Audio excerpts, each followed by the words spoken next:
This tutorial will assist you in entering into CMS information about the assistance you have provided to a friend following a home visit. By way of recap, you've completed your home visit. You logged on to CMS. You went to your assigned cases and you selected the name of the friend you just visited. And when you select the person, typically it will start with this prepare tab, which is the first step for a home visit. You then entered information about the visit itself, whether it was done in person or by telephone, and the amount of time that you spent, the mileage that you incurred. You had an opportunity to update any information about the friend or to add information that you found out during the home visit. You've had the opportunity to correct any information about household members or add additional household members. You've entered a brief description of why the assistance was needed and what their plan is for the future. And now you are to the point where you need to enter the pledge that you provided or enter a check request for the payment of a particular invoice or add in-kind contributions. So let's start with a pledge request. Oftentimes, when you are helping someone with rent, you provide a pledge to the leasing office to pay a portion of that rent. And then the friend is responsible for finding other organizations or other assistance for the remainder of the rent. So the first step is to enter the pledge into CMS. So you select Add Pledge. It will first ask you for the category. In this case, we're dealing with housing and rent, and the resource will be rent. The account holder's name is the name of the friend. This information is important because when the pledge is ultimately executed to become a check request, this tells the treasurer the information to put on the memo line so that the rent is credited properly. So by putting the account holder name, you are providing information to the treasurer. The pledge amount in this case was $400. The client or the friend had a total of $800 that they needed to pay for their rent and are responsible now for finding the additional amount. The account number for a rent pledge is always the apartment number. Again, this information is used by the treasurer when a check is later issued to put on the memo line so that the payment is properly credited.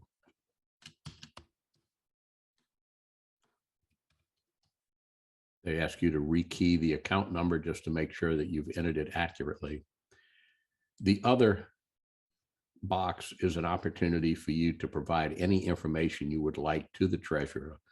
The treasurer will be reviewing the pledge and approving it, and will also be writing the check once the pledge is executed. So for example, let's say that your $400 pledge was above your conference pledge limits, and you want to indicate to the treasurer that you received approval from the conference president. You can make a note right here.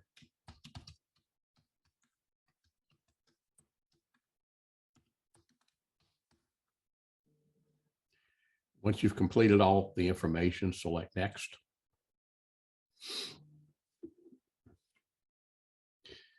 The next step is to enter information about where the rent will be paid. That is the vendor category. So first you select the category, which is housing, and the vendor. You've got two options. You can use a drop-down menu and see if the apartment that you are paying, the vendor that you will be paying, or the vendor who you have provided the pledge, is listed in this drop-down. This drop-down menu is populated by the CMS conference administrator. So if you don't see the name of the apartment complex or the vendor in this list, you can talk to your CMS conference coordinator and they can add it. Another option, if you don't see the name of the vendor, is to click this box. It says other vendor. It then opens the additional spaces for you to add the vendor information. So in this case, we're going to add it. Once you've entered the information, you verify that it's correct, you select next. And you are now returned to the assistance tab. You will see that the pledge is not submitted. It will not be submitted until you have progressed to the second to last tab that says checks or pledges. But the reason it's not immediately submitted is because it gives you the opportunity to enter additional assistance. So let's say for this friend, you also provided the friend with a $50 gift card for food.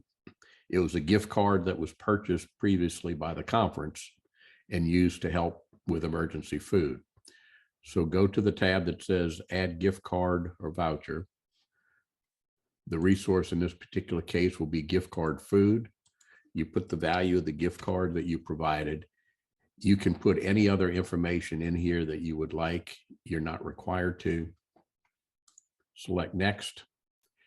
In this case, if the conference had previously purchased a gift card, there's no vendor involved. So you select next and move on, and it will now show you in the assistance tab that you provided for food and groceries a food gift card for $50. Let's say you also agreed to pay the electricity bill for this particular friend.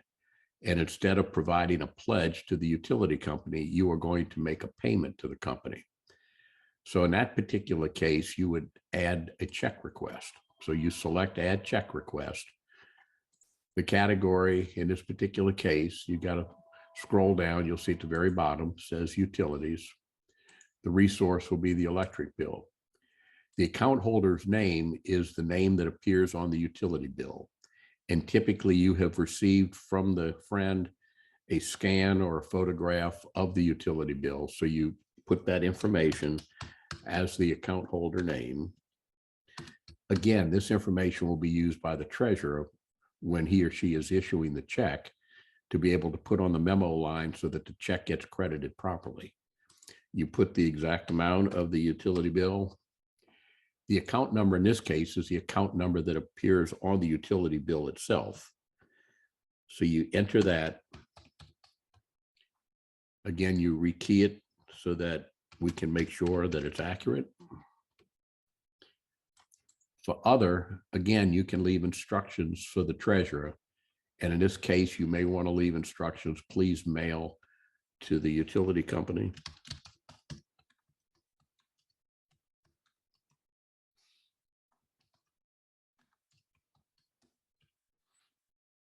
And you select next.